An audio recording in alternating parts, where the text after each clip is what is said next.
to start school. Oh, it's not. Oh, did I do that? Oh, I just started recording. I forgot. oh, okay. I I thought I said I hit was going to something. record it for the people who can't make it, and then I was like, oh Oh shit, I yeah. haven't done that. So I'm going to school in Madison, Wisconsin. I've been a disciple. It'll be 6 years this November. I think I'm the last one that hasn't gone, right? Yeah, I think so. Yeah, so I'm Trevor. Um, I grew up in around Rochester, New York, and then after I moved to Pittsburgh, I did my undergrad at Pitt, and then I did med school at VCU and just graduated, and have about 2 weeks into my intern year at VCU Health System. I'm going into PM&R. And I've been a disciple for about 11 years now, and married for close to 12 years, so about the same length of time. and you had did you have kids going into medical school, or? I had a 1-year-old when I started, and now I Okay. have 3. Okay, cool. Yeah, I do not have kids, but so Trevor, I guess, can speak to that aspect. Cool. So yeah, we just wanted to kind of have an open time for you guys to ask any kind of questions you want to ask, get any kind of advice that you desire. The transition to medical school is a big one. So, we just wanted to kind of be a resource for y'all. Additionally, so I know Jamie Steech said she wanted everyone to know that she's a resource. I don't even know if I said her name right, but also Kiara Yateman wanted to be here but couldn't. She is a third year at Campbell and is going into pediatrics. And she's also a military, like on a military scholarship. So I don't know if any of y'all are doing that, but she would, be able to provide guidance and advice on that if any of you are doing that. So anyway, with that, we'll just open it up.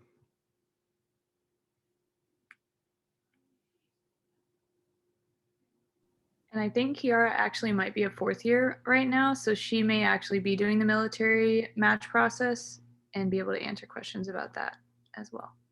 She is definitely a 4th year, but in my mind, I started a year before her, so she is definitely a 4th year.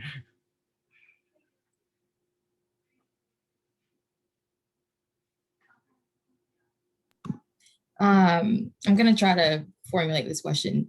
So I guess when I think about medical school, I know the schedule is going to be insane. And I know that like being at church and like being a part of the body obviously is something that's important to us as Christians, but like how much does that really change in medical school? And like, how do we, I guess, learn to balance like I need to be a part of the body and go to things, but I also need to get my work done and like, schedule and plan.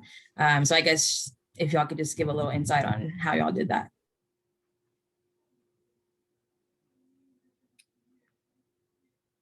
I can, I guess, speak to that.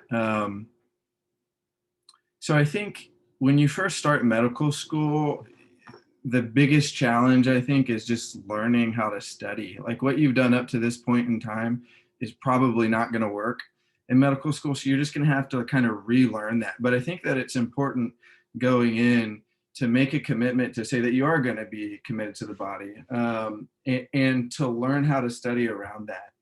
And so what I don't mean by that is that you have to be at like every single event, but what is most important, I would say, like Sundays, Wednesdays, and your discipling, like whatever that is, however that happens, that's what I would say is most important. Maybe you can't be at all the fun events, that's fine. But I think, approaching it in that kind of way, and figuring out a way that study that works within that kind of commitment and framework. And it's different for a lot of people. I mean, we can talk about like study strategies too. Like for me, I eventually just had to like give up on going to class, and I would like watch the lectures afterward at like 1.4 speed. Different people can do different speeds. We have another classmate, Mark, who just graduated, who would watch them on like 2.5 speed, but like I can't learn anything at that. So anyways, I like recreated my own study schedule week to week, and essentially I'd get to the med school at 8 and I'd leave at 5 or 6, and then I'd go home and I'd be done. And that for the first couple years anyway. For the clinical year, sometimes you're going to have to miss stuff just because you have clinical responsibility. But at least for the first couple of years, I think there's a way to like make your schedule so that you can still be present. But, Yeah, I wasn't a disciple when I started med school, but I would say after I became a disciple, every person, every medical student spends time doing things that are important to them. Before I was a disciple, those were totally different things than once I became a disciple. And so those just shift. So you're going to have to take breaks. You're going to have to not be studying 24/7. So I would say try your best to incorporate time in the body to be refreshing to you and to the people around you as part of your study break. And I think you'll feel a lot better if you have something to look forward to, like seeing everybody at church.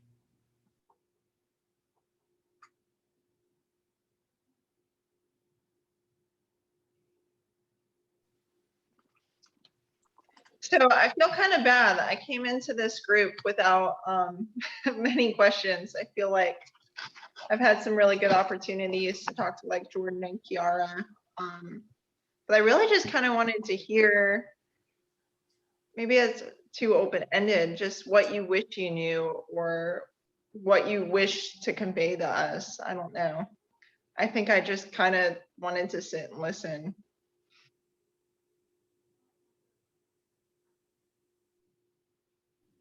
That's a great question. I'm just going to think on it for a second.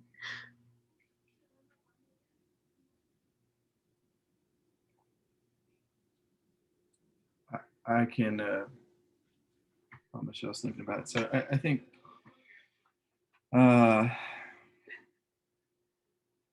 think the biggest thing I communicated is that like medical training is a very long process. And so like a lot of endurance is required, and endurance in ways that maybe you've not had to like endure before. It's not just like the daily grind of you know, studying and staying disciplined and that kind of thing. But medical school also really, I think, challenges your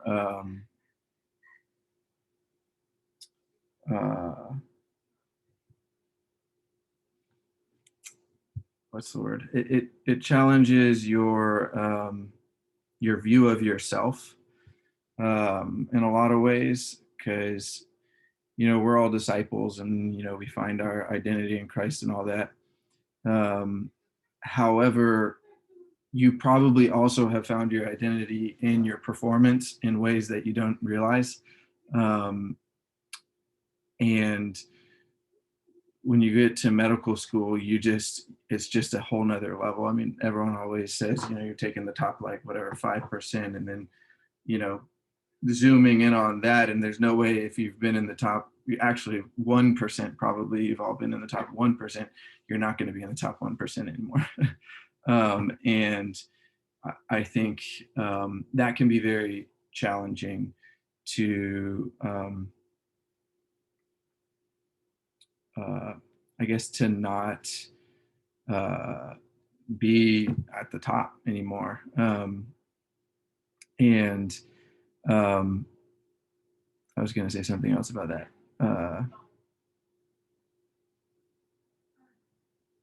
Oh yeah, it just takes a lot of endurance to understand that you're not gonna, like, you're gonna feel really out of place. You're gonna feel like you're not very good at what you're doing a lot of the time, and that just like is kind of how it is all the way through training. Like, I'm not even there yet. I'm sure Trevor actually can speak to some of this. I can imagine starting intern year that's kind of magnified as well. But just remembering, like, it's a process and it takes time, and that's okay.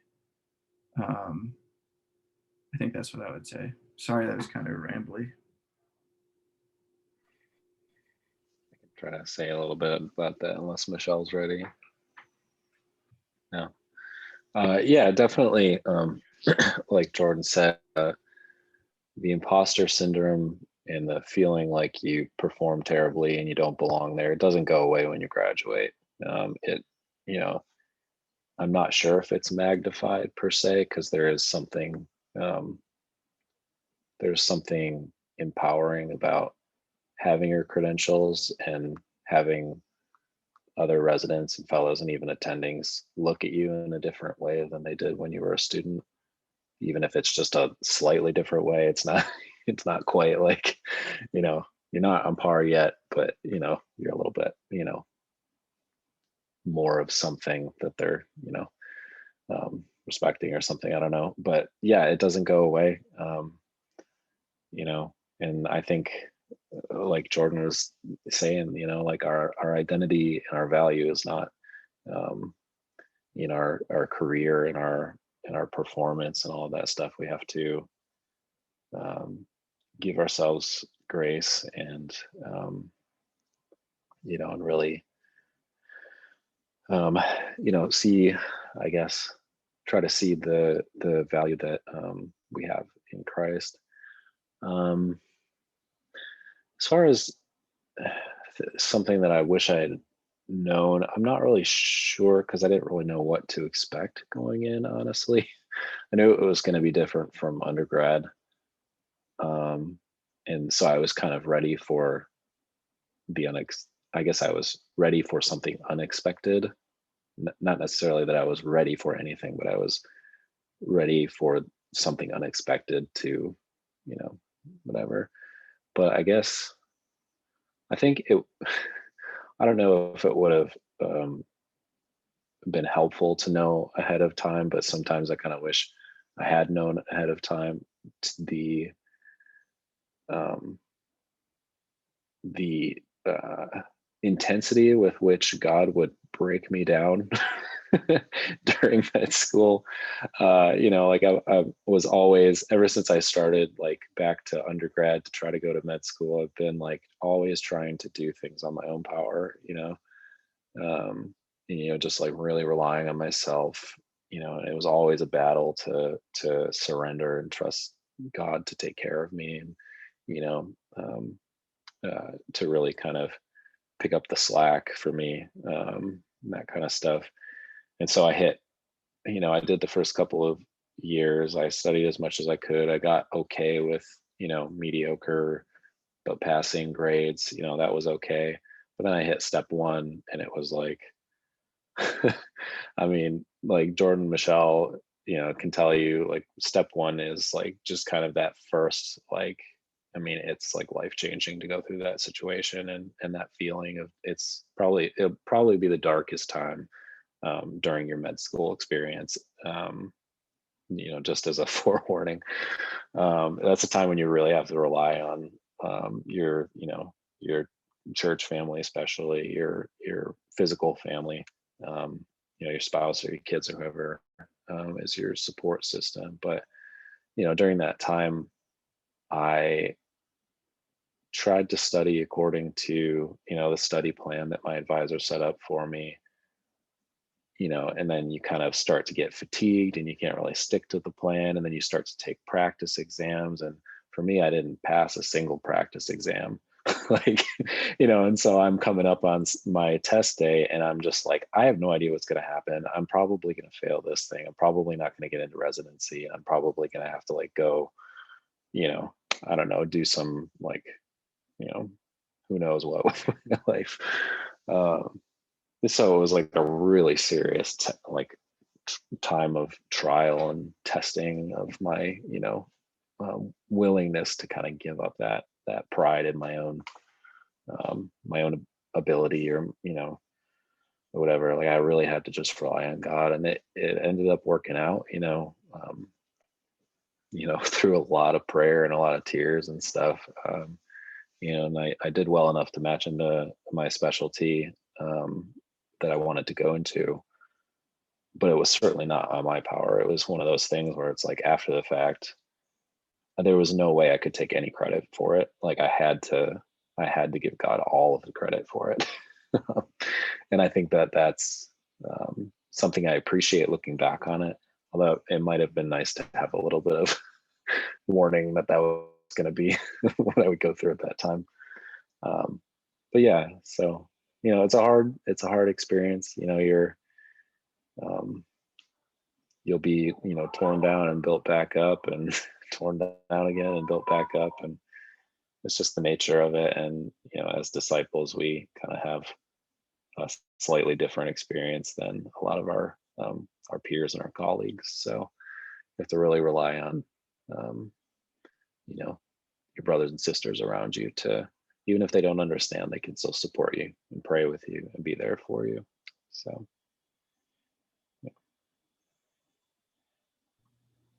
Yeah, I thought of two things, but I wanted to pause in case anyone had questions specifically about anything Jordan or Trevor said. If not, I'll throw out my two. One of them is a little more somber than the other. And I think both of them relate to this whole identity thing.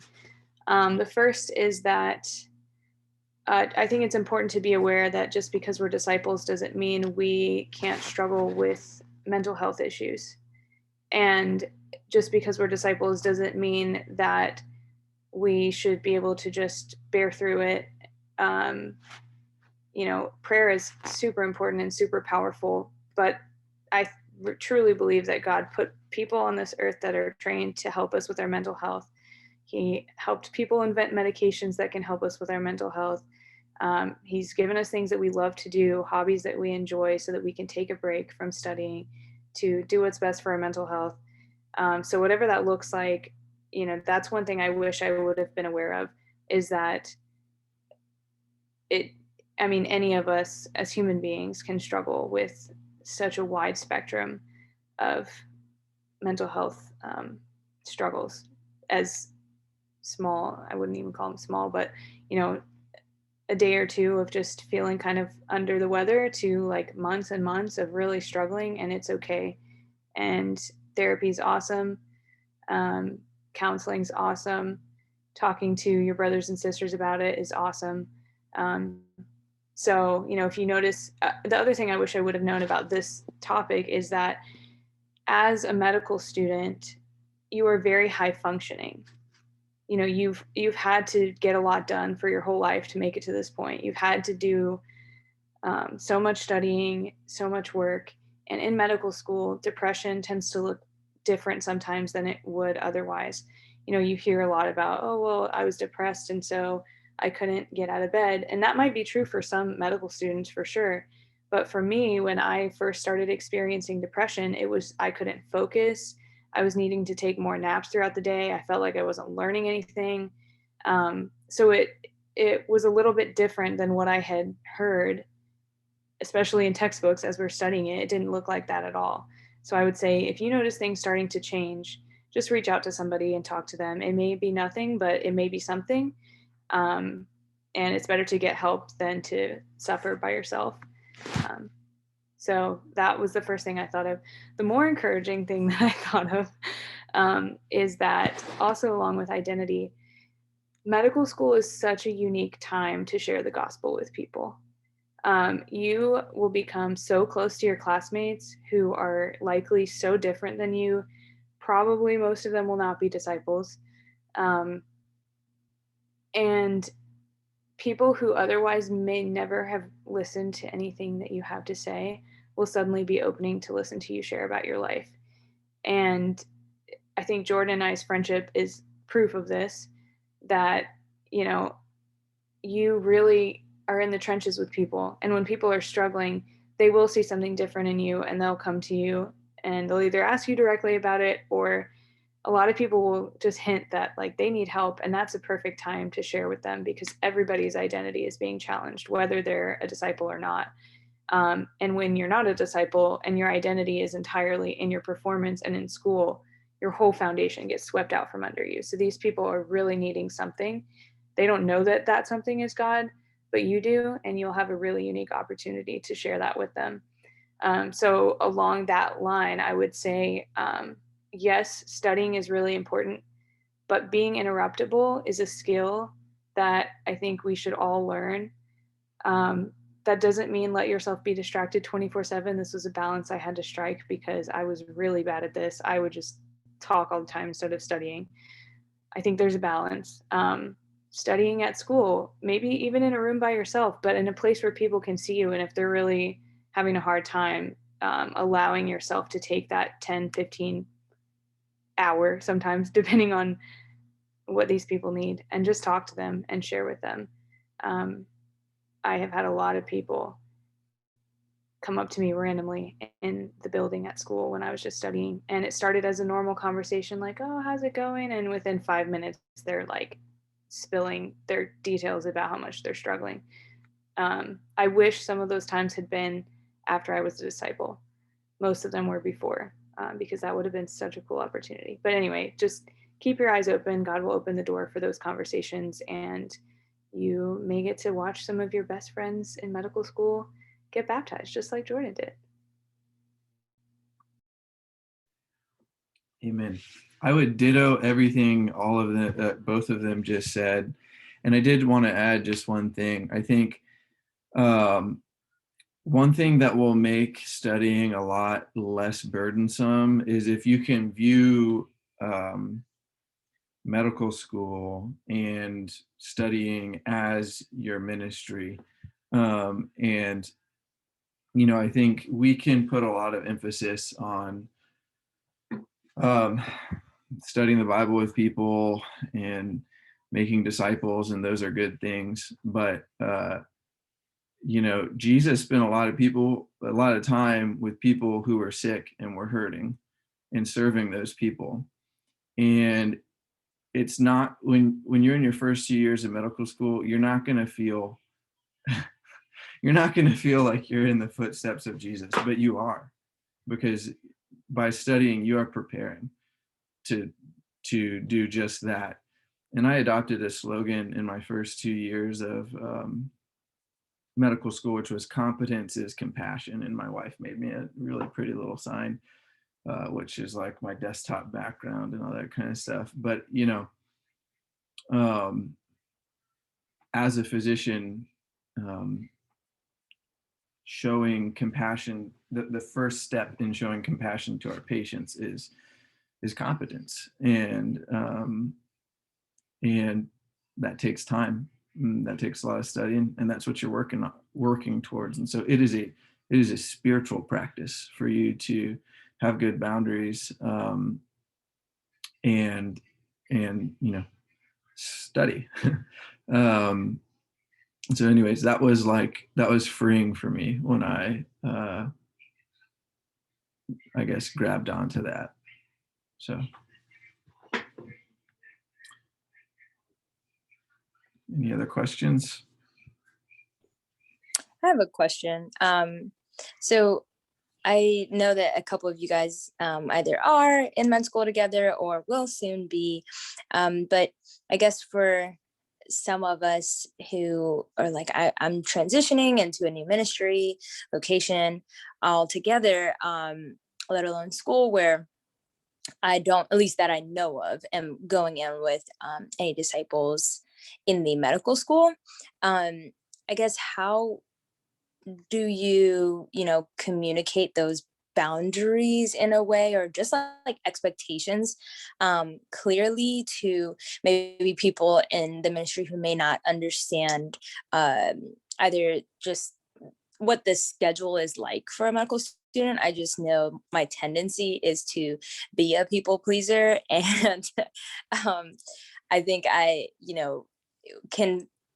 can see myself like finding myself in that situation where I just am, doing something because I want to like please that person, or like stretching myself too thin, literally, because I want to please the people I'm around, and part of whom are, the people in the body too. So just any recommendations or advice you guys have with how to mitigate that situation?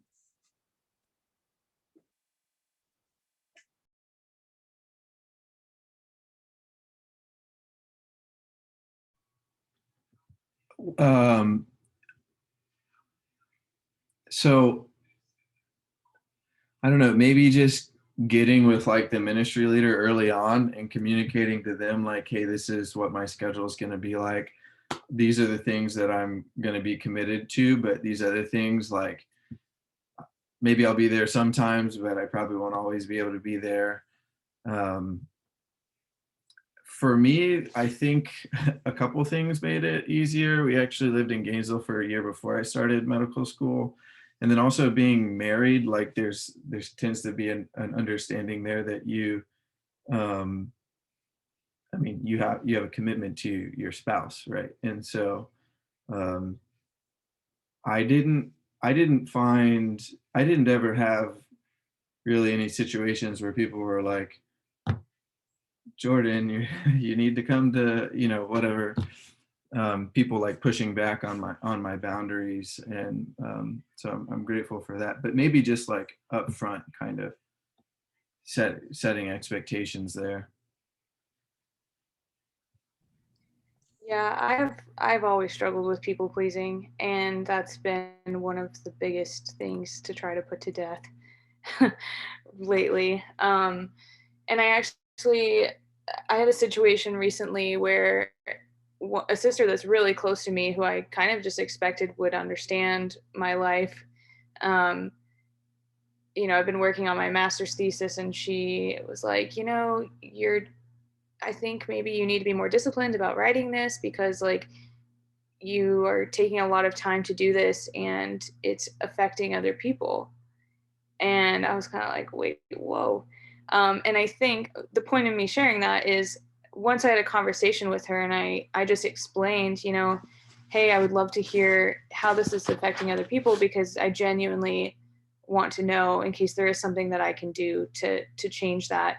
But also, you know, just to explain where I'm at, I'm finishing the hardest part of my master's program while also doing the hardest part of medical school. Well, not the hardest part, one of the hardest parts of medical school, and applying to residency. And I'm trying to balance both. And once I explained where my time was going, you know, those questions go away. And I think a lot of people will be really well-meaning, trying to make sure that you are not just sitting around procrastinating, because that could have very easily been the case with that situation, because I've been known to do that before, where I just kind of waste time, and then I am wasting time that I could be giving to other people or to my own relationship with God.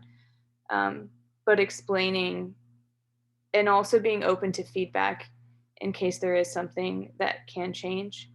I've had to put my pride aside in a lot of situations to ask for feedback.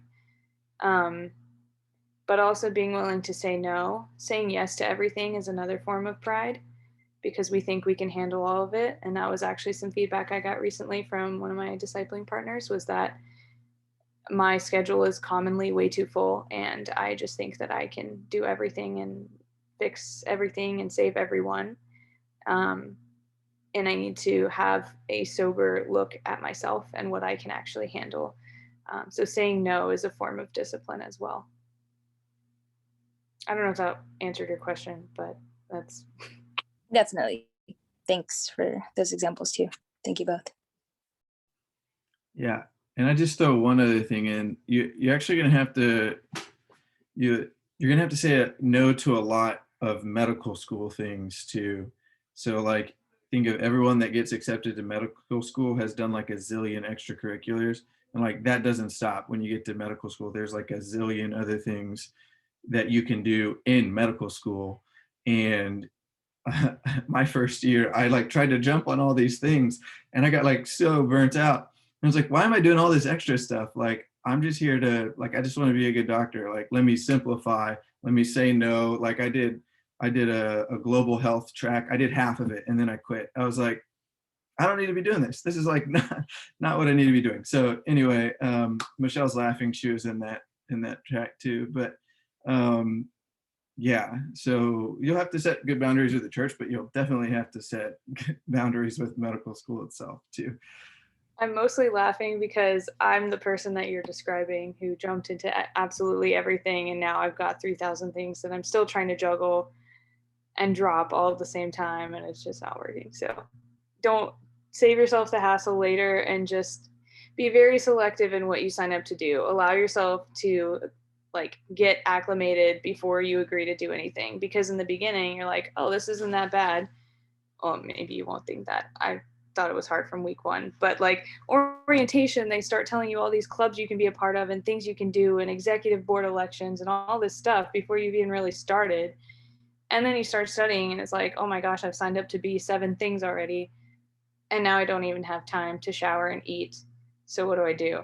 So just, there will be plenty of opportunities. If you don't snatch them up in the first 2 weeks of school, it will be okay. There will be other things. Just be selective.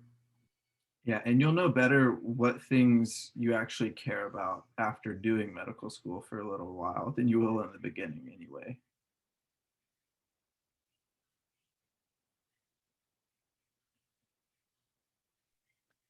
I have another question. I know me and Josh have talked to you about this, Jordan, but I was just interested to hear from people that were married, or even you, Trevor, that has kids. We do not have kids yet. But you know, that could happen in the next 7 years. So I don't know. I guess I just kind of wanted to hear y'all's thoughts on that.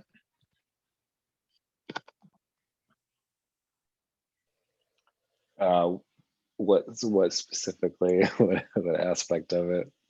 I don't know. Like, what's I it don't like? know. Is it hard? I guess that's a terrible question to ask because it's not really a question. I That's don't a know. good. Been your experience with it?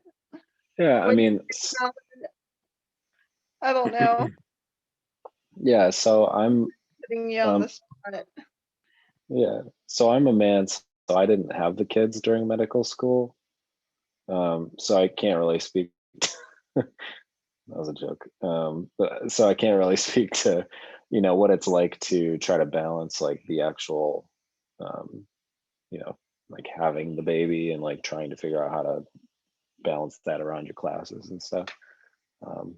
I'm not sure how that works. I know that's kind of something you have to work with, kind of the administrative folks on, and try to figure out how to meet your requirements and also have the time that you need for yourself to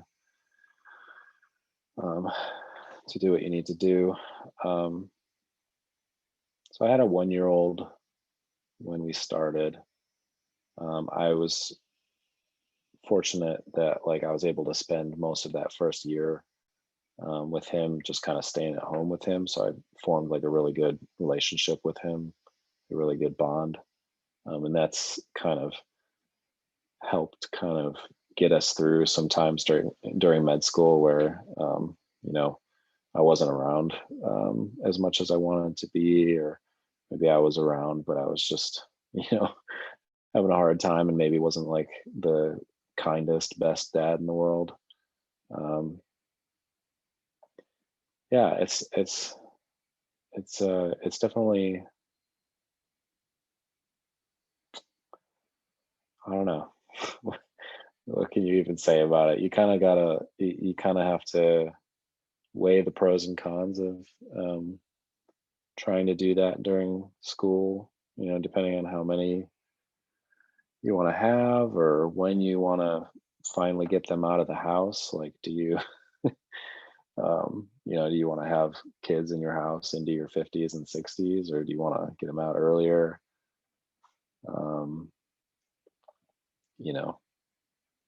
Man, it's hard to say. Like, it really is.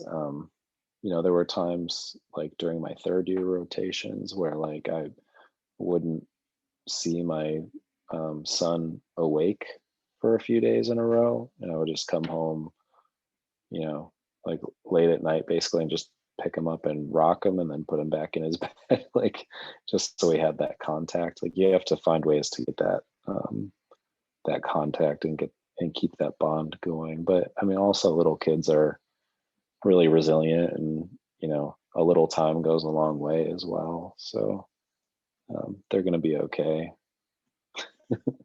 either way.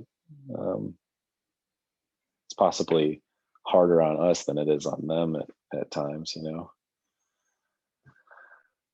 Yeah, don't know. we're definitely not thinking about anytime soon, but I think, or maybe even during residency, but it's something on our minds, just, even if we were to have a kid or something like that. being married, but Yeah. you know, there's always kind of that risk there. So Yeah. I mean, I think, trying to do it in the middle of med school, you might have to be okay with the idea of, worst case scenario, you had to like take a leave of absence and it just kind of delays you a little bit. It's not the end of the world. Um, doing it during residency, you're actually an employee, so you have like training requirements you have to meet, but you also have a lot yeah, of possible time off that they give you as well.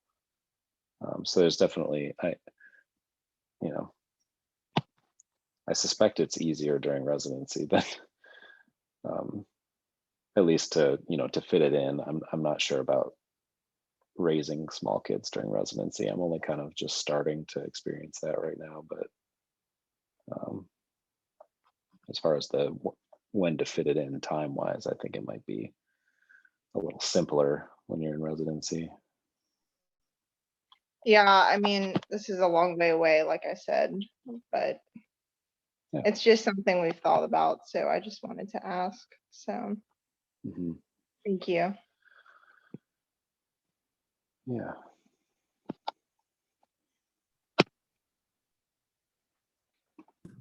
Trevor, earlier you were talking about, I guess, how to, just the fact that you went through like a period where you had to just learn how to surrender your schoolwork to God and not find your identity in it.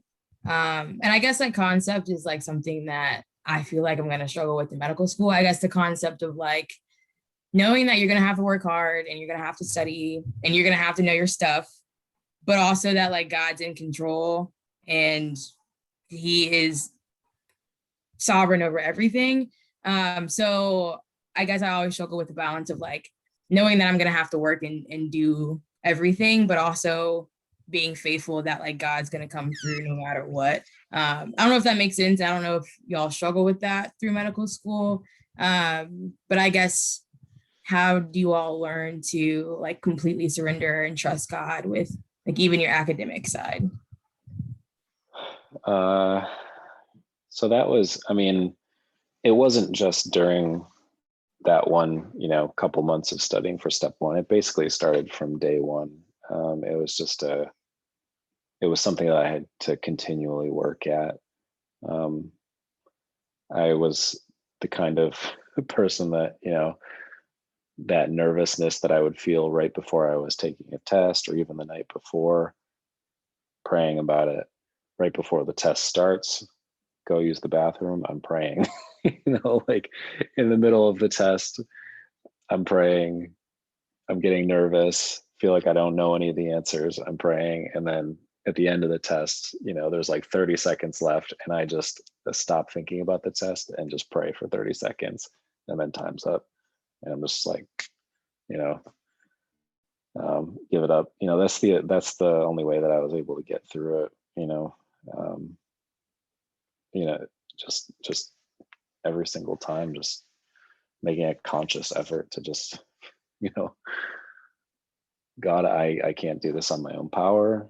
You know, I am weak and human, and I'm trying very hard to get through this and to be a good steward of this amazing opportunity that you have like blessed me with in this great like vocation that you've given me a passion for. Please be faithful to complete this. Please don't let me fall on my face. It was constant. It was very much like a very open conversation, and it's still ongoing. It hasn't stopped just because I graduated. Every day when I go to work now, it's just like, please don't let me look like a turd. Like, I'm supposed to be a doctor now. I'm supposed to know some stuff. I'm supposed to I don't know. It's just ongoing. So you really have to make like a conscious effort. Yeah. One thought that I had on that too is just remembering that a certain outcome on a test or assignment or whatever doesn't mean that God's not faithful. Um, just because we pray for a certain outcome doesn't always mean that's in God's will for us, because sometimes we need to learn some things. When I took step 1, I was a 2-month-old disciple and was fired up, was like spending an hour before I started studying every day, just having awesome quiet time outside, was like super, just felt so connected to God. I remember taking the test and like there was a storm in the middle of the test. And I remember like having this thought about, oh my gosh, like Jesus died for me, as I was going to the bathroom on one of my breaks during step 1, just thinking like, wow, this is going to be so great. And then I did terribly on step 1, absolutely horrendous on step 1. And I was so confused at first because I'm like, what in the world, God? What? I've prayed about this every day before I started studying. I've been praying about this all the time. I was praying during the test. I was even thinking about you on the cross and how awesome you are. I don't get it. And what I've realized since then is that sometimes those outcomes are exactly what God uses to help us grow and to help us learn that it's not on our own strength. Because even though I was praying every day about that, I was still very much relying on my own strength. And I think, you know, having failed a few exams in medical school during the first few years, those can be very humbling experiences where we learn more and more how to trust God. So I would say just being mentally prepared and spiritually prepared, knowing that God being faithful does not always look the same way that we think it will. And it doesn't always look the same every time. So that's what I would say. I would just add, actually Trevor used the word like steward, and I feel like that's actually like a really good way to think about it. Like you're not, like it's not your responsibility to get a certain grade or to achieve a certain outcome. It's just your responsibility to shepherd what God has given you. And that, you know, the outcome will be what it is, but he's going to get you through it. And yeah, I don't know. That was my thought. That was all incredibly helpful.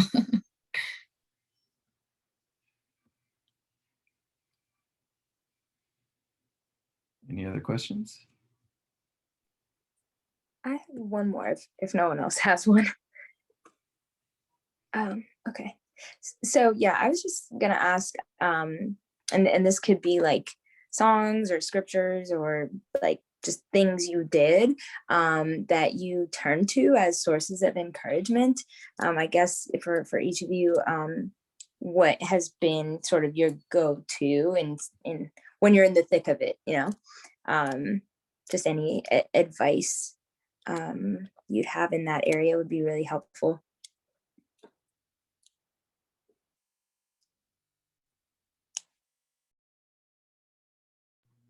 The first thing that comes to my mind is that I think I must have started this the summer after my first year of med school, when I did my first like real clinical stuff. When I had a patient that really impacted me, I would ask them if I could take a picture with them, and I would print those pictures out and I had them above my desk while I studied. And that to me has been one of the most helpful things to remember the people that I'm serving and the reason that I'm studying. And most of those patients were patients that I ended up praying with or like sharing the gospel with, or something happened where we were really connected in that way.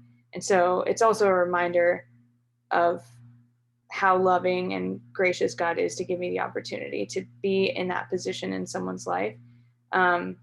So, I mean, I don't know of very many other people who like take pictures with their patients. It's kind of weird, but I would say finding something where you can remember those interactions that inspire you to keep doing what you're doing is very helpful. Because I think, you know, reading and praying through the Psalms can be really helpful, but for me, sometimes I think I need that tangible memory of medicine specifically, like why is this what I should be doing right now? and having those, whether it's through journaling or whatever medium you use, I think can be really helpful.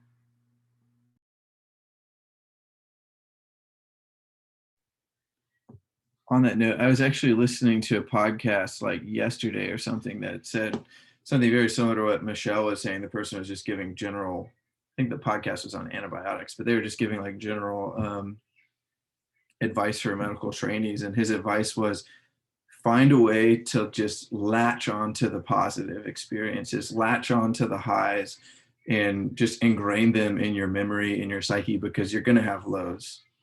And sometimes it'll feel like all you're having is lows. And so being able to really take yourself back to that one clinical experience, or you won't just have one, but those clinical experiences that were really meaningful, where you really connected with the patient or really feel like you made a difference.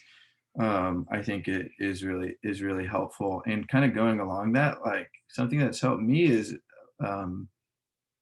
writing about my experience, the highs and the lows, and talking about it and sharing it with other people. When you're going through a low, it can just feel really pointless. It's like, why is this happening? What's the point of this, God? Why do you have me here? But when you get through it and then you can share about it with someone else, you can use that in order to encourage someone else or help someone else through a difficult time. Now there's meaning, right? And you see that, that's probably what God intended all along. And I just find that writing helps me a lot with that. And outside of that, I will say I lived in the Psalms for years in medical school, just because they just capture what you're feeling. And also related to that, I think giving yourself the freedom to connect with God in the way that you connect with God. I think that prior to medical school, I had this expectation of in order for me to connect with God, I have to have this intellectual experience of studying his word and learning something new or whatever. But I got to med school, I was like, all I'm doing is learning. I'm tired of learning, and giving myself the permission to it's okay if I don't learn anything in my quiet time, if I connect with God, whether that was through reading a psalm, prayer, meditation, just sitting outside and doing nothing. Listening to worship music is another big thing. The lyrics to some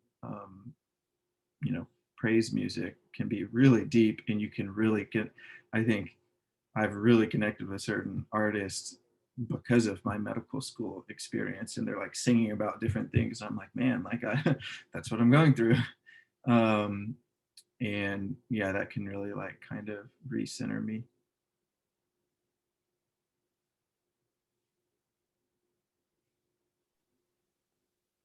I feel like I have nothing to add. Because but you both said it all. No, that's great. Thank you guys. Yeah, that's super helpful. Awesome. We can probably do one more question if you have one.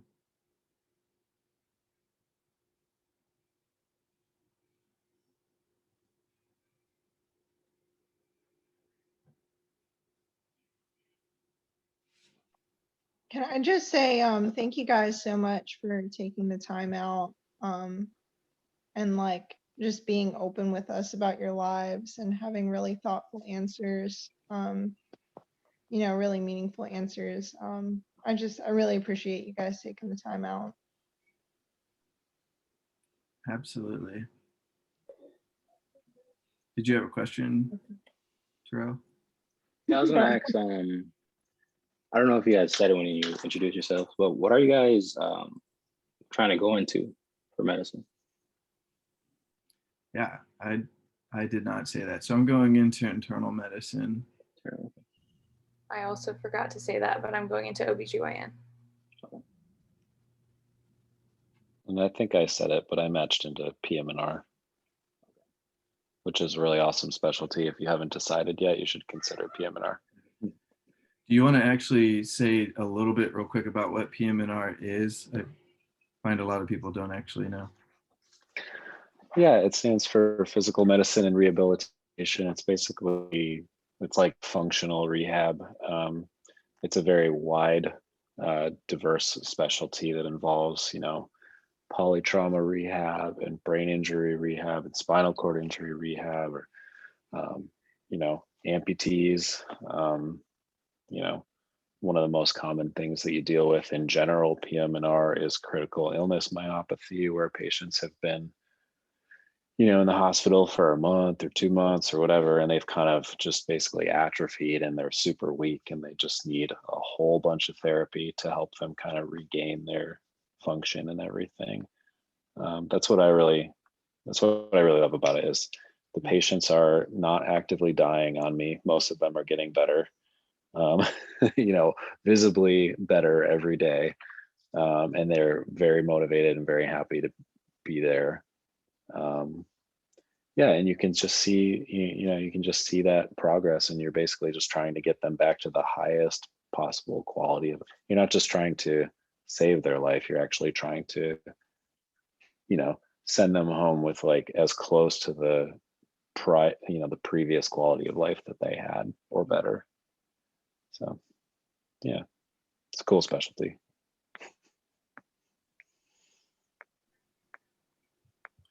Cool. So I thought that to close out, I could just say a quick prayer. Before we do that, I think I speak for all of us, as well as probably most of the rest of the current students, that you should, we want you to feel free to reach out at any point in time if you have more questions or are in need of advice or anything like that. So I'll pray. Dear God, God, I just want to thank you for your love and your grace and your mercy, God, and just that you care about us, God, that you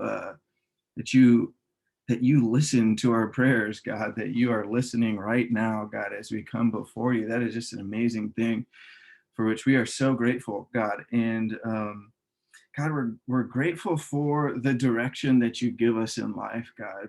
We're grateful for the perfect plan that you have for our lives.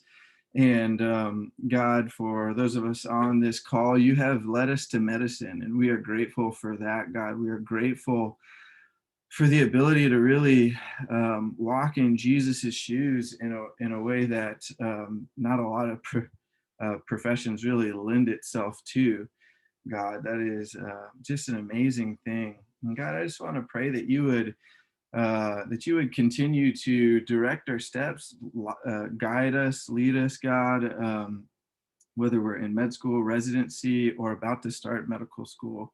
God, I especially do want to pray a prayer just for the first years on this call, as well as those who couldn't make it, and perhaps others in the kingdom that aren't part of our little group me, God, that you would just make the transition as seamless as possible, God, that you would just direct their steps, guide them, God, help them to give them wisdom, God, to know the right boundaries to place, both with other people in the church as well as with medical school itself, God. I pray that you would give them a swift transition to studying in medical school, God, that you would make it very clear very quickly how they need to study, how they need to learn, what kind of changes they need to make from their pre-medical education, God, and just God,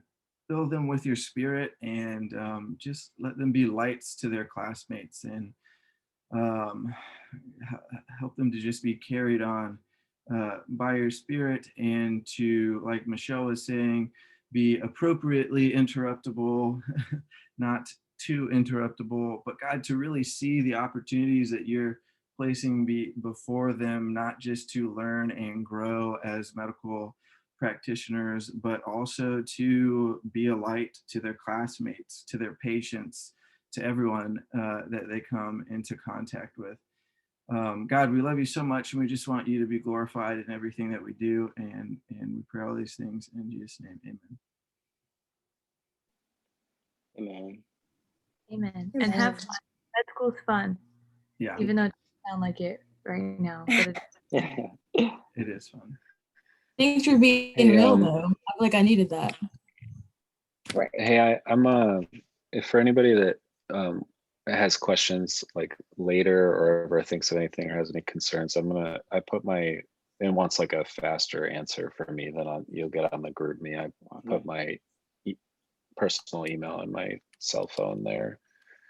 And then also for like anybody that, you know, like has a significant other or spouse or kids or anything at any point during med school, and, you know, needs any kind of input or anything, like Juliana, if you have any, need help with anything, I'm putting my wife's email and cell phone in here too.